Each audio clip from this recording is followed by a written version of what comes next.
My whip and tongue grafts are waking up. Come join me in the chaos.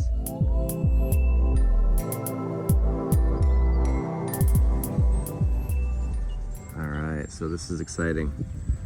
The only graft I'd done previously successfully was my bark grafts that I did last year. And about a month or two ago, I did some whip and tongue grafts. So it's bound right here. I want it to completely heal.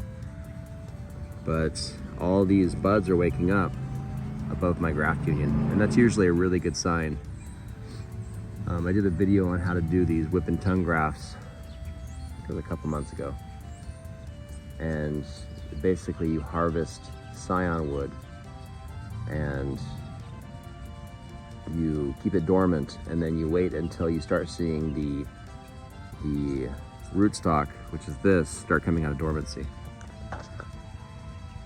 And so as soon as those buds started swelling, I went ahead and did the graft. Something that I did on this one that I think helped is every time these buds down here tried to start putting forth new growth, I would just remove them. So I just keep pulling off the little rootstock leaves, and that's basically forcing the plant to put all of its energy into that scion wood, the wood that you added. That's its chance for living, is to put all of its energy into that scion wood. And so that's pretty exciting to see this little Gala scion come out to put forth life. So that's a good sign that my graft is successful.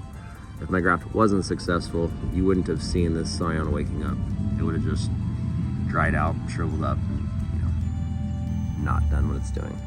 So I'm super excited about that. Probably a little bit too excited, but it's a beautiful spring. I have a whole bunch, I don't know if you can see them. So I have tons of these little rootstocks that have been, like, last year they're all popping up out of my crabapple tree. So it's an amazing rootstock.